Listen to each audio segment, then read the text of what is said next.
नमस्कार साथियों, आज हम लोग एक महत्वपूर्ण विषय पर चर्चा करने के लिए बैठे हैं। आपको बताते चले कि जिस तरह से लोकसभा चुनाव आ गया है और सभी पार्टियां दो गठबंधन बना चुकी है। आधे पार्टी इस गठबंधन में, आधे पार्टी उस गठबंधन में। और एक तरफ सरकार है जो भारतीय जनता पार्टी एनडीए की सरकार है, एक तरफ कांग्रेस जिसको लीड कर रही है वो इंडिया के नाम की जो गठबंधन है उससे है। क्या आप इस बात में जनता एकदम उथल पुथल है कि क्या मोदी जी इस बार गद्दी पर से हटेंगे या फिर मोदी जी ही फिर प्रधानमंत्री रह जाएंगे? तमाम तरह के सवाल जनता के मन में उभर के आ रहे हैं। और जिस तरह से इंडिया गठबंधन का सीट शेयरिंग हो गया, जिस तरह से चुनाव प्रचार हो गया है, इस तरह से उनको लगता नहीं कि वो कुछ कर पाएंगे। साथ ही साथ जो इंडिया गठबंधन है उसके जो नेताओं हैं सीट शेयरिंग के लेके काफी कुछ उथल पुथल। इस बात पे चर्चा करने के लिए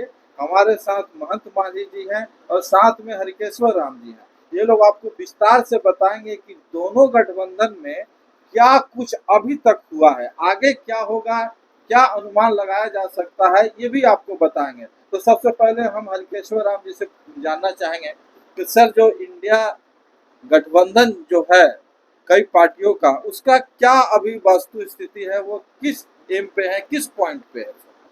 देखिए, अभी चुनाव प्रचार शुरू भी लोग कर रहा है, लेकिन अभी जो सिंबल का डिस्ट्रीब्यूशन है, सिंबल मालिक हो गया, मिल गया, नॉमिनेशन हो गया, नॉमिनेशन के बाद सिंबल मिल गया, उसके बाद प्रचार प्रसार शुरू होता है।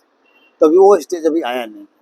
फर्स्ट स्टेज का नॉमिनेशन पूरा हो गया है, सेकेंड स्टेज चल रहा है। ठीक है, अब सवाल होता है कि भाई दोनों में क्या होने जा रहा है। इंडिया और इंडिया, गठबंधन किस पॉइंट पे है वो अभी? वही बात है कि इंडिया गठबंधन और एनडीए गठबंधन क्या अभी मान लें कि दोनों में क्या। तो अभी तक आप देखिएगा कि साइकोलॉजिकल रूप से एनडीए ने लीड ले लिया। ठीक है, और इंडिया गठबंधन पीछे है साइकोलॉजिकल रूप से। तो साइकोलॉजिकल रूप से क्या हुआ, जिससे एनडीए पहले कहा कि हम 400 सीट ज्यादा, 370 बीजेपी और एनडीए ओवरऑल मिला के 300-400 के पार। ठीक है, तो अपना एक पासा फेंक दिया और लोगों में चर्चा शुरू हो गया कि भाई 400 लाएगा, 400 लाएगा, 400 लाएगा, लाएगा कि नहीं लाएगा, मतलब उसी पर चर्चा हो रही है। ठीक है, आम पब्लिक के बीच में भी हो रहा है कि भाई 400 लाएगा कि नहीं लाएगा, कि कम लाएगा। ठीक है, आज सरकार तो 272 में 73 में बन जाएगी, सरकार तो 272-73 में बन जाएगी। अब 400 को बात बोल रहा है, तो लोग लगे अगर घटते बढ़ते भी रहेगा तो अगर 400 नहीं आया तो 300 आ जाएगा। तो साइकोलॉजिकल मान लीजिए कि लीड जो है लेते हुए आपका एनडीए गठबंधन दिखलाई दे रहा है।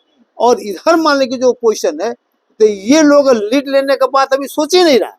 अभी इन लोगों का मकसद सिर्फ इतना है, जो मैसेज दे रहा है कि हमको हरा देना है, उनको नहीं लाने देना है, उनको हरा देना है। 400 सीट हमको नहीं लाने देंगे, उनको हम परास्त करेंगे या हराएंगे, हम अपने जीतेंगे कि नहीं जीतेंगे, इसका कहीं कोई प्लानिंग का मैसेज कहीं दिखलाई नहीं देता है। तो इसीलिए साफ स्पष्ट हो रहा है कि भाई साइकोलॉजिकल रूप से इंडिया गठबंधन पीछे चल रहा है, एनडीए गठबंधन आगे चल रहा है। लेकिन जनता जो है, अब जनता में ही बहुत उथल पुथल है।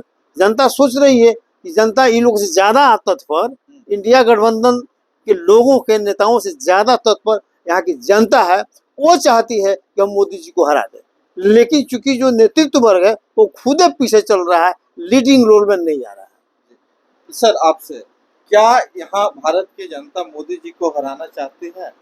देखिए, साहब का कहना सही है कि जनता आगे है और लीडर नेता पीछे है। देखिए, ये चुनाव जो है पार्लियामेंट का है, भारत में चुनाव हो रहा है और राहुल गांधी स्पेशली भारत जोड़ो ये भारत जोड़ो का जो नारा दे करके यात्रा निकाली थी कन्याकुमारी से कश्मीर तक, और दोबारा जो फिर निकाला ईस्ट से वेस्ट तक, जो भारत जोड़ो उसमें न्याय जोड़ दिया, न्याय यात्रा जोड़ दिया। तो उससे जो है एक माहौल बना है पूरे भारत की जनता में कि जो मोदी सरकार है ये लोकतंत्र के खिलाफ है और संविधान के अनुसार नहीं चलती है। जितने संवैधानिक संस्थाएं हैं उसका दुरुपयोग करती है। और अभी इलेक्ट्रल बॉन्ड जो आया है जिसमें कि बहुत बड़ा भ्रष्टाचार हुआ, जनता इसलिए मोदी सरकार के खिलाफ है। और जो परसेप्शन कहते हैं शायद वही ठीक है, साइकोलॉजिकल प्रिस्क्रिप्शन वो दे रही है एनडीए भी कि हम एकजुट हैं और मोदी सरकार को हराएंगे। सर सवाल आपसे है, आपने कहा कि जनता मोदी सरकार को हटाना चाहती है, जनता किन मुद्दों पर मोदी सरकार से नाराज है? देखिए, मोदी सरकार से नाराजगी एक ही वजह है कि खासकर जो बहुजन समाज के जो लोग हैं उनको दिमाग में ये है कि ये मोदी जो रहेगा तो हमारा संविधान को खत्म कर देगा। इस तरह से मैसेज मान लीजिए जा रहा है। वो आपस में ही सामाजिक कार्यकर्ता लोग ही दे रहे हैं कि अगर आएगा तो आरक्षण खत्म कर देगा, आएगा तो मान लीजिए कि संविधान खत्म कर देगा, नया संविधान लागू कर देगा। इस तरह का अफवाह जो है लोगों के दिमाग में डाला जा रहा है, ठीक है। तो उसका इफेक्ट के चलते लोग चाहते हैं कि मोदी को हम नहीं आने दें, ठीक है। लेकिन क्योंकि एक ही चीज इफेक्ट नहीं होता है, राजनीति में जब चुनाव इफेक्ट होता है तो बहुत चीज पर उसका प्रभाव पड़ता है। जैसे मान लीजिए कि प्रचार भाव, जब प्रचार प्रसार होगा और मीडिया क्या मान लीजिए कि माइंड सेट लोगों में तय कराती है और क्या नैरेटिव सेट करती है, तो उस पर मान लीजिए कि बहुत कुछ होता है कि नहीं। अब देखिए उस मीडिया का भी बहुत बड़ा रोल होगा, लेकिन जो सोशल मीडिया है ये भी अपना काम कर रहा है। अब देखिए आगे आगे होता है क्या, हमको लगता है कि टसल तो होगा लेकिन साइकोलॉजिकल रूप से ये लोग कमजोर पड़ रहा है। सर वो कौन लोग हैं, सर आप इसे प्रश्न, वो कौन लोग हैं जो जी जान से लगे हुए कि मोदी इस बार भी मोदी सरकार आ जाए, और आखिर क्यों लगे हुए हैं? देखिए साहब का जो प्रतिनिधित्व की बात है, साहब का मालूम देखते हैं कि नहीं, हम देख रहे हैं। इनके प्रतिनिधित्व की बात जनता के बीच में राहुल गांधी ने बजाते उठा के बता रहा है कि देखो ये जो सरकार चलाने वाले लोग हैं आईएएस, इसमें 90 लोग हैं जो सरकार को चला रहे हैं। और आपका प्रतिनिधित्व जो ओबीसी शेड्यूल ट्राइब का जो है वो कम से कम 27% ही है, और ये मिला करके 52% 55% है। लेकिन वहाँ 3 लोग, इन तीनों के 3 आईएएस हैं जिसमें मात्र बजट का 5% ले रहे हैं और वही खर्च कर रहे हैं। बाकी जो है वो लोग हैं जो 3% है जो 95% खर्च कर रहे हैं। वहाँ प्रतिनिधि तो आपका नहीं है, इसके लिए भाजपा को हराना है अपना प्रतिनिधि। सर देखा जाए तो कई तरह के बात सामने आ रही है सर। लोग एक बहुत बड़ा फैक्टर की कहते हैं कि मोदी है तो मुमकिन है अभी 400 पार, इस तरह के नारा विपक्ष के पास क्यों नहीं?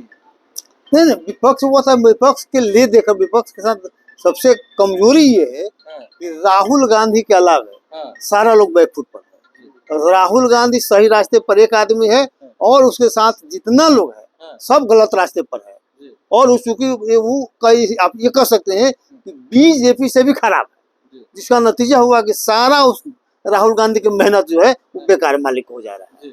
ये मानने की स्थिति है। मतलब टीम वर्क नहीं है? नहीं, टीम वर्क उनका कोई बात नहीं मानता है। अच्छा, राहुल गांधी चाहते हैं कुछ, हो रहा है कुछ, समझे ना। उनके नीचे के जो पार्टी है उसको बहुत अभी समझिए कि ठीक करने की जरूरत है। अभी पार्टी से लड़ रहे हो, राहुल गांधी की लड़ाई अपने पार्टी के लोगों से है, अभी पार्टी के लोगों से लड़ रहे हैं।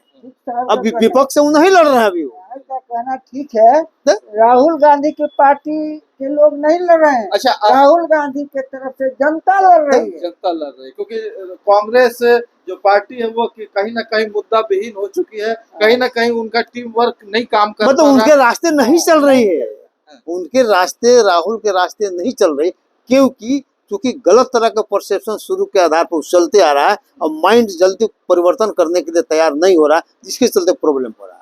चलिए बहुत बहुत धन्यवाद आप दोनों आदमी का। कैसा लगा वीडियो जरूर कमेंट करके बताएं। अगर वीडियो अच्छा लगा तो ज्यादा से ज्यादा शेयर कर ले, क्योंकि जो भी वीडियो बन रहा है वो जनता के हित में बन रहा है, जनता को सोच बदलने की जरूरत है।